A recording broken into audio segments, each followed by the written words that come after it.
you have confidence that if you get beat, like I said before, if you get beat, he's going to be there to kind of intimidate the driver from taking the layup. And I think that's just been our big focus, is just being able to stay locked in and stay focused and understanding our offense is our defense. Quinn called your game against Indiana the best defensive game you've played of your career. How would you back that up, or what does he mean by that? I think the biggest thing was, not so much the on-ball work that I put on, the pressure I put on Oladipo. I think it was just, kind of denying catches, making him have to work to even get the. You got it, boss. You got it, boss. You got it, boss. Been in my defensive book. Royce wants to know if you're reading his defensive book and that's helping you defensively. Yeah, Royce did not help me whatsoever when it came to defense. Not playing, it's when you watch, watching him on Harden, you watch Joe on uncertain amount of guys, you watch film over and over again. You start to study tendencies as well. You understand that, in college I could get away with gambling, because there was always someone in the paint. There was always someone there for help. Now it's kind of like you're on your own.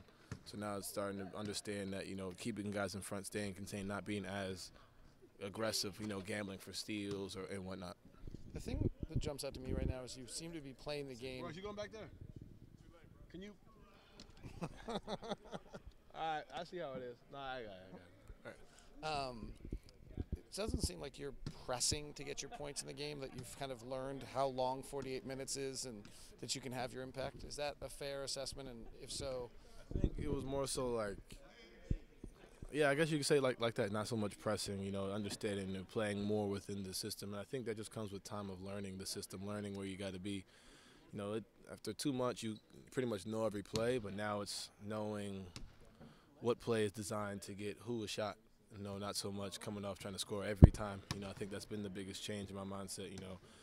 Coming out of college, it was like really I was the guy who was the main option. Understanding that teams are going to start taking it away after what I've been doing. So now Rudy's going to be open. All right, now Joe's going to be open. Now Ricky's going to be open. And you watch Ricky. He comes off when he drives, and teams aren't expecting to attack. So he attacks in the beginning of the game recently, and then when they start to collapse on him to attack, then he starts kicking it out and finding guys open. So for me, it's kind of reverse. They expect me to kind of attack early, so now I'm like, all right, now I'm starting to find guys when they're starting to collapse, and then late in games, that's when, I'll take a certain shot or whatnot, but starting to understand situations and understanding the game as opposed to just playing.